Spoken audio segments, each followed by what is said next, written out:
¿Qué tal? ¿Cómo están? Esto es Inventario con lo más destacado de la agenda cultural universitaria. Y como cada semana los saludamos con mucho gusto Alfonso Borbolla y Rosa Brizuela. Esto es algo de la información que tendremos el día de hoy en la próxima media hora.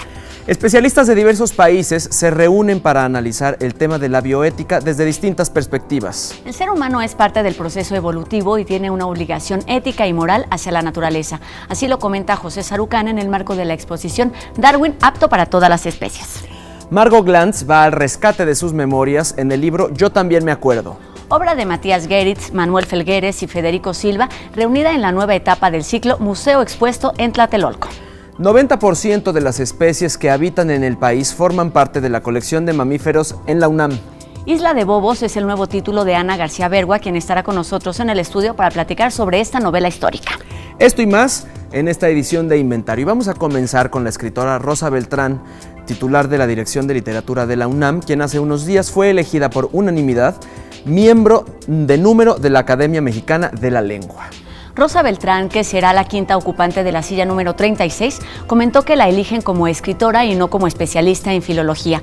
Mi aporte, dijo, vendrá desde los usos literarios de la lengua. Rosa Beltrán nació en la Ciudad de México el 15 de marzo de 1960.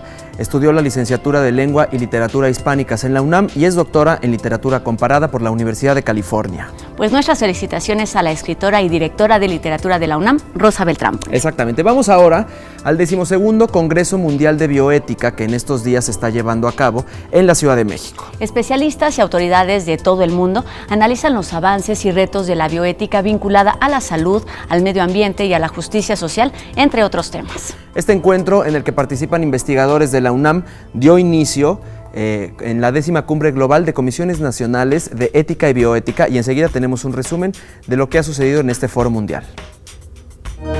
Durante la bienvenida a la Cumbre Global, los representantes de la Organización Mundial de la Salud definieron cómo debe entenderse y aplicarse la bioética. La bioética no debe ser concebida como un código de preceptos, sino un ejercicio de análisis a la luz de principios y criterios éticos que guían la práctica en las distintas áreas de la salud. Esta práctica debe aspirar a ser universal, autónoma, libre y que acepte la diversidad de cada contexto mientras sostiene el principio básico de respeto a todos los seres humanos como fines en sí mismos. En México existe una comisión de bioética desde 1989 y en la actualidad se cuenta con 29 comisiones estatales que trabajan de manera conjunta con los investigadores para fortalecer las áreas médicas. México tiene una excelente comunidad en medicina. Es una comunidad talentosa, de avanzada. Creo que podemos estar muy orgullosos de nuestro papel en el mundo en el tema médico. Y por lo tanto la bioética va acompañando a esos grandes éxitos que ha tenido la medicina mexicana. Creo que realmente es un área en la que México es sobresaliente. La bioética tiene espacio para campos de conocimiento, intereses e inquietudes muy variadas, estableciéndose como una disciplina flexible cuyo estudio atrae a muchos.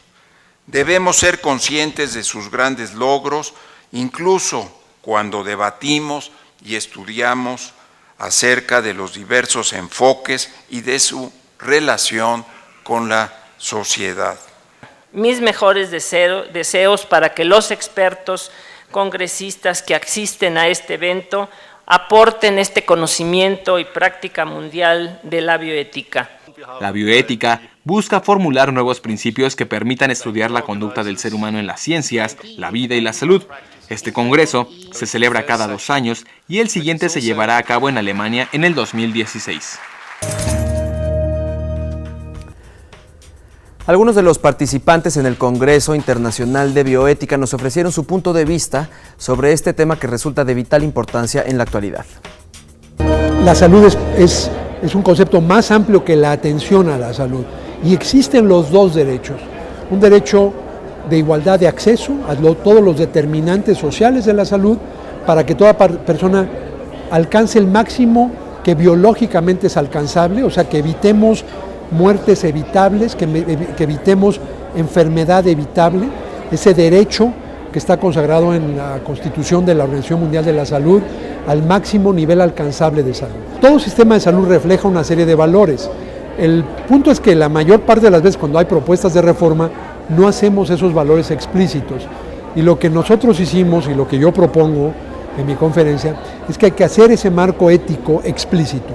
Nosotros seguimos un concepto explícito que le llamamos la democratización de la salud, es decir, la idea de que el acceso a servicios, los servicios de salud no son ni un privilegio ni una mercancía, sino son un derecho social.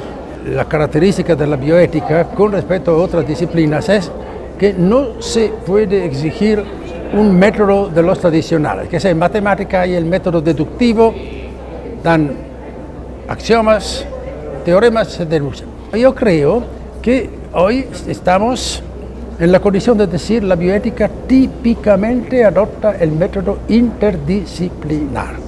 El método interdisciplinario, bien entendido, consiste en llegar a un punto de convergencia en el cual las diferentes ópticas se entienden.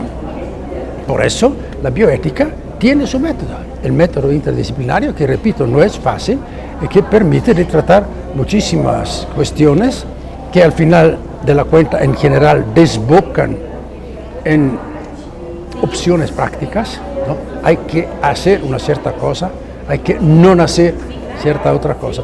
Entonces, por eso yo digo que hay necesariamente este aspecto teórico, que no es únicamente debido al hecho de que tratándose de ética, si no es teórica la ética, ¿qué es?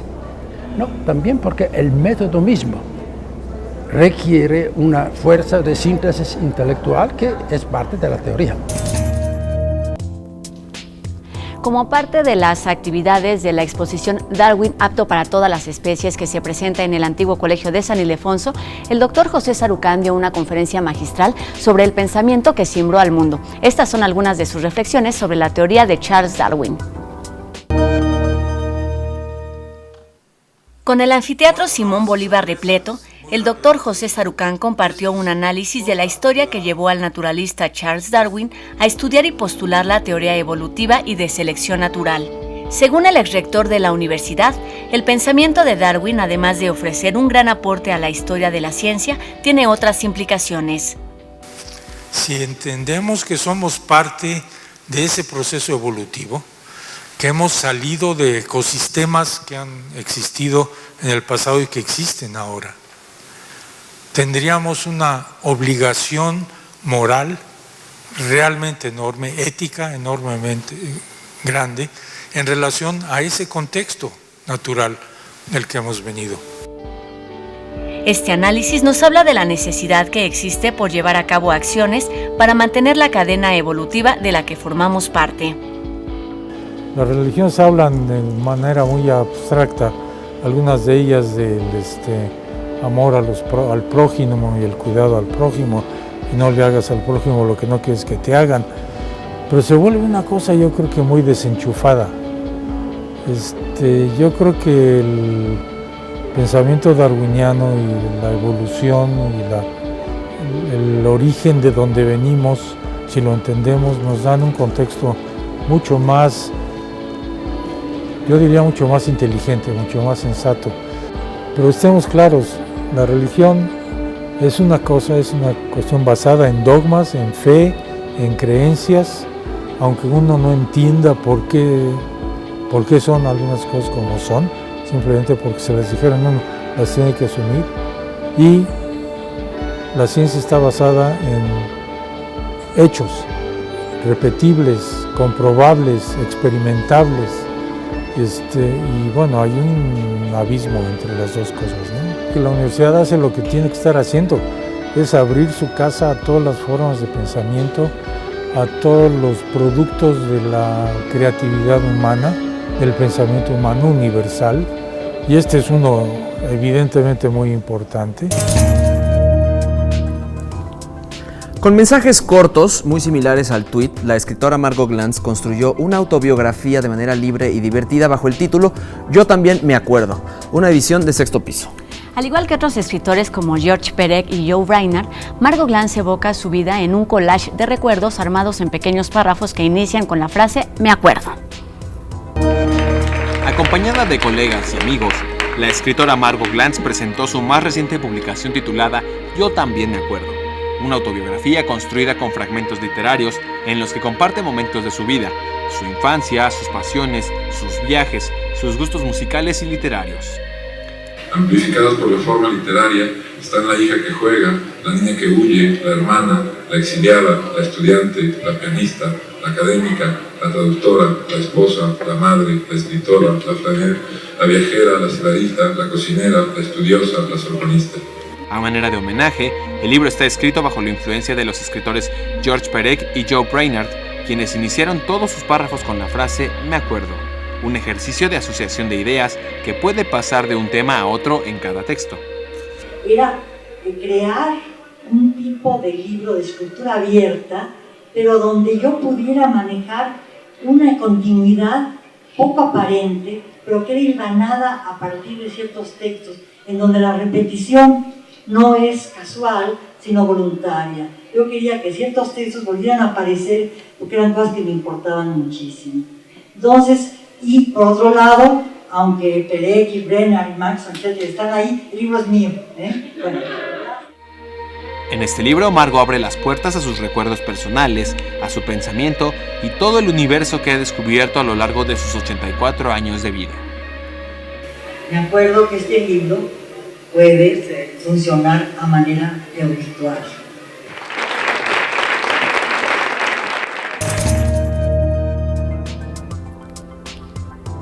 Cinetismo y arte popular son los temas que dan pie a las nuevas obras que se exhiben en el Museo Expuesto del Centro Cultural Universitario Tlatelolco.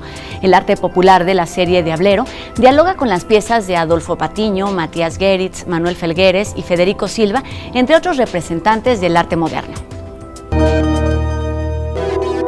Que ahora estamos presentando una muestra de arte cinético y arte de percepción, artistas de los años 70 y artistas contemporáneos que se preocuparon todo el tiempo por preguntarse cómo percibimos las obras de arte, cómo percibimos en general, y que también ocuparon en ese momento materiales no convencionales en los que para quienes la electricidad era fundamental.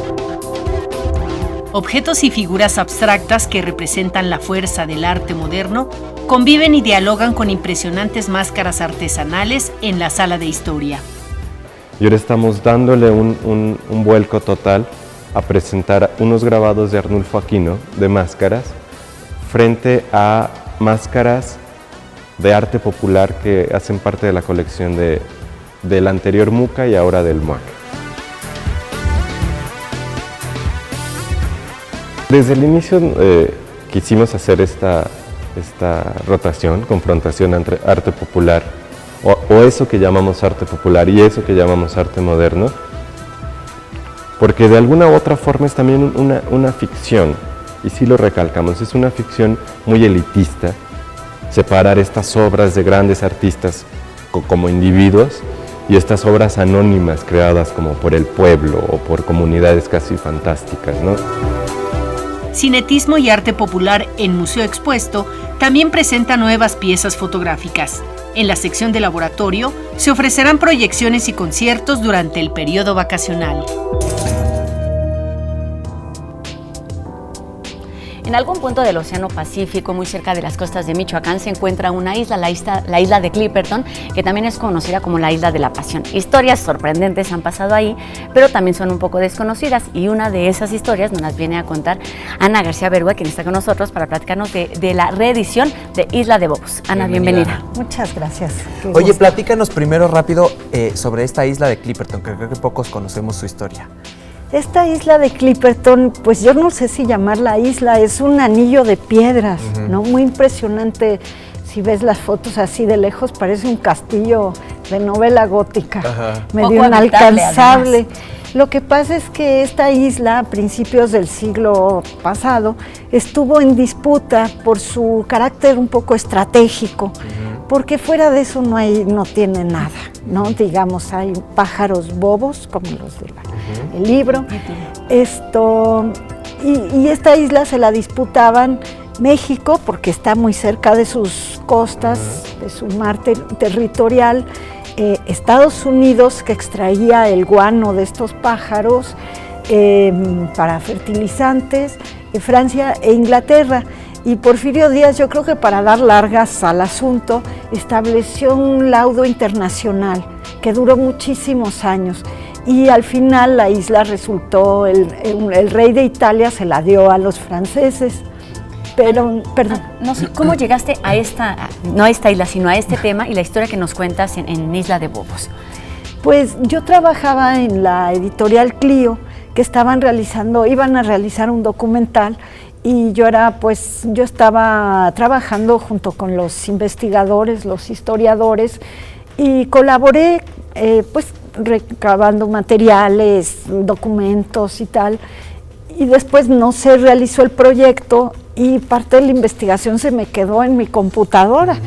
Y la verdad es que me atraía mucho la historia, sobre Platícanos todo. un poquito la historia. La historia trata de, mientras se resolvía de quién era la isla, Porfirio Díaz mandó un piquete de soldados a defenderla, ¿no? A decir, bueno, es nuestra, y estos soldados iban con sus familias, y era como una comunidad pequeña en un lugar muy agreste, muy inhóspito. Les tenían que llevar todo porque ahí no se cultiva nada, ni verduras, ni olvídate, 3 cocos y párale de contar, mariscos venenosos, aguas sulfurosas, es como de ciencia Toda una ficción.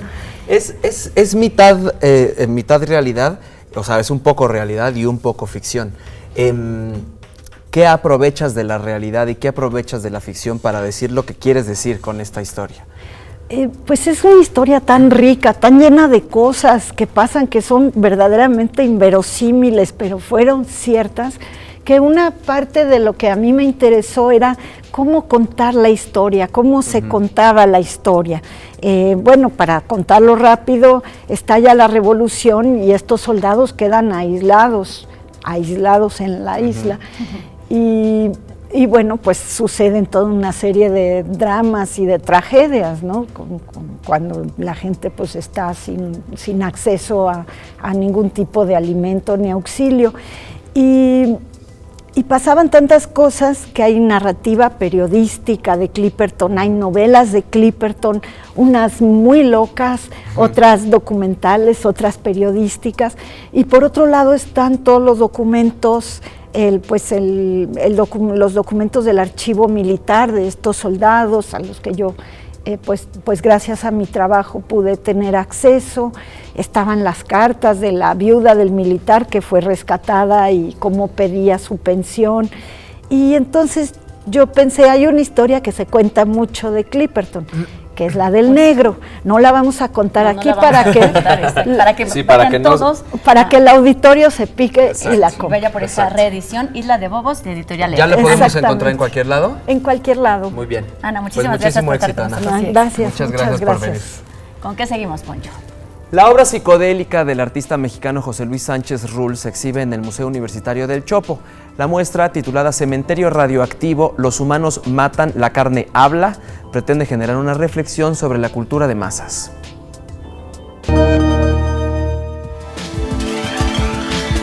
Monstruosa, obscena, pervertida. Son palabras que bien podrían definir la pintura de José Luis Sánchez Rull, que propone no solo una exposición, sino una historieta amorfa. El trabajo de Sánchez Rull se caracteriza por tomar también todo el tiempo voces, discursos, citas que provienen de artistas, pero también de escritores, de música, de canciones, pensamientos que él mismo tiene, y pintar y dibujar estas frases dentro de sus cuadros, dibujos grabados. Son obras que se pueden ver, pero que al mismo tiempo se pueden leer y que se vuelven muy interesantes por eso. Partidario del underground, es decir, de los movimientos ajenos a la cultura oficial, su obra se inspira en personajes de la industria del cine, en cómics y en caricaturas como la legendaria Tom y Jerry.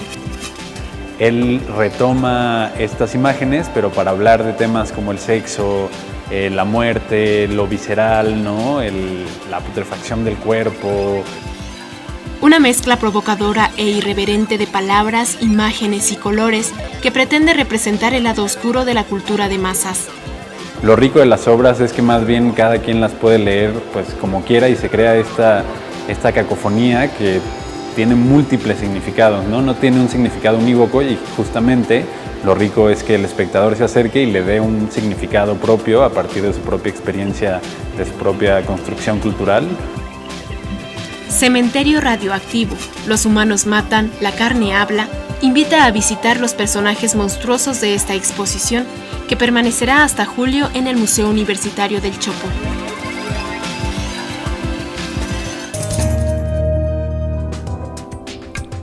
Con la siguiente nota se les va a abrir el apetito, y es que la editora Débora Holtz y el escritor Alejandro Escalante publican la primera enciclopedia del taco. La Tacopedia. Nace bajo el sello de Trilce Ediciones y tomó 4 años de investigación. Hasta ahora lleva más de 20,000 ejemplares vendidos. Y en sus páginas se describe la diversidad de este platillo mexicano y todo el proceso de elaboración hasta que llega a la mesa. Vamos a echarnos un taco con este libro, que fue reconocido en la Feria Mundial de Libros de Cocina en China. Pudo más una taquiza que mi máster. Los hay de una gran variedad. Bistec, chuleta, longaniza, carnitas, al pastor y hasta de sal. Así es, nos referimos al taco, herencia culinaria mexicana que no solo ha pasado de generación en generación, sino que incluso empieza a ser un referente en el extranjero.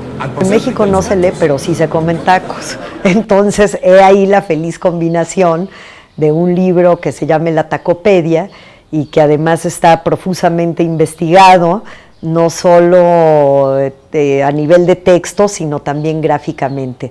Entonces este libro parte de describir por qué la cultura del maíz, y después se hace una investigación de los principales tipos de tacos. Estos, digamos, grandes avenidas de tacos son 16, y para cada una se hace una descripción de dónde viene el tipo de taco, las principales recetas de ese tipo de taco, como pueden ser los pastores, los de parrilla, los de barbacoa, los de guisados, etcétera, etcétera. Y sí, pues hubo que ir y probar, sacrificarse mucho, este mundo tan sufrido de la investigación gastronómica. Entonces, por cielo, mar y tierra hubo que ir y comer.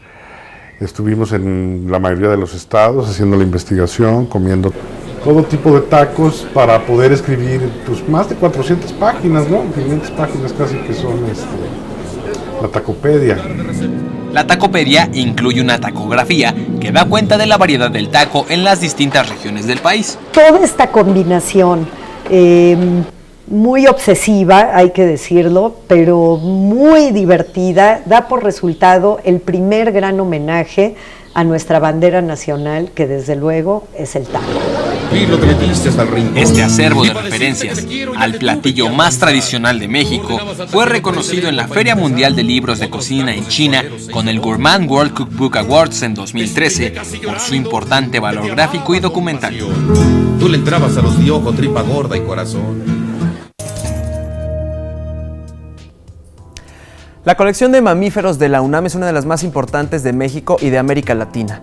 Cuenta con 41,000 ejemplares, que son alrededor del 90% de las especies que habitan en este país. Vamos a ver el siguiente reportaje que preparó Aldo Gutiérrez.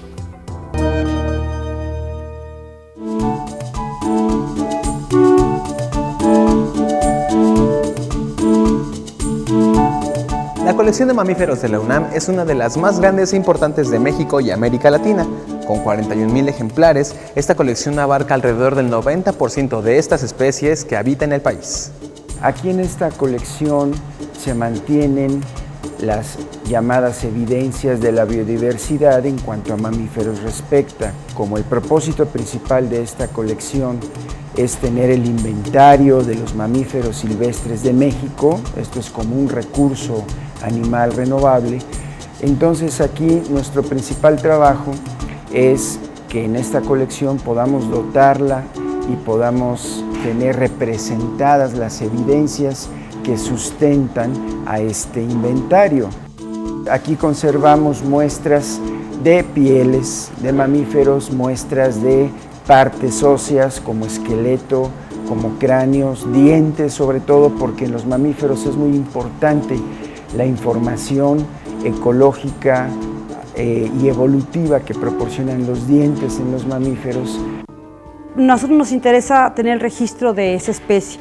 Y como registro puede ser que esté el ejemplar completo, puede ser que el ejemplar esté conservado en alcohol, o bien puede ser que tengamos no el ejemplar completo, sino una parte de ellas. Y en este caso, para animales medianos o grandes, a veces una parte de ellas es suficiente para poder identificarlas. De esta forma de preservación se pueden estudiar una gran cantidad de cosas de ecología, cosas de taxonomía, podemos hacer estudios de ADN con pedacitos de piel, ¿no? Con sangre, con tejidos preservados, congelados. O sea, cualquier parte del organismo nos puede ayudar a conocer algo de su biología de esa especie. Tenemos de todos los grupos de mamíferos que están reportados aquí en México, los tenemos. Tlacuaches, conejos, tenemos una representación bastante buena de mamíferos marinos, carnívoros, ejemplares tan pequeñitos como musarañas, que poca gente los conoce, especies tan representativas aquí en México y que están ya extirpadas de México, como el lobo mexicano o el oso gris, ¿no? Toda una gama de diferentes animales que tenemos aquí, puros mamíferos. La Colección Nacional de Mamíferos existe desde 1947 y ha sido certificada por la American Society Mammalogist. Desde su creación, mantiene constantes trabajos de investigación y difusión alrededor de todo el país. La información que resguarda de las especies nativas y endémicas de nuestro territorio la han convertido en un importante sitio de consulta para investigadores nacionales y extranjeros.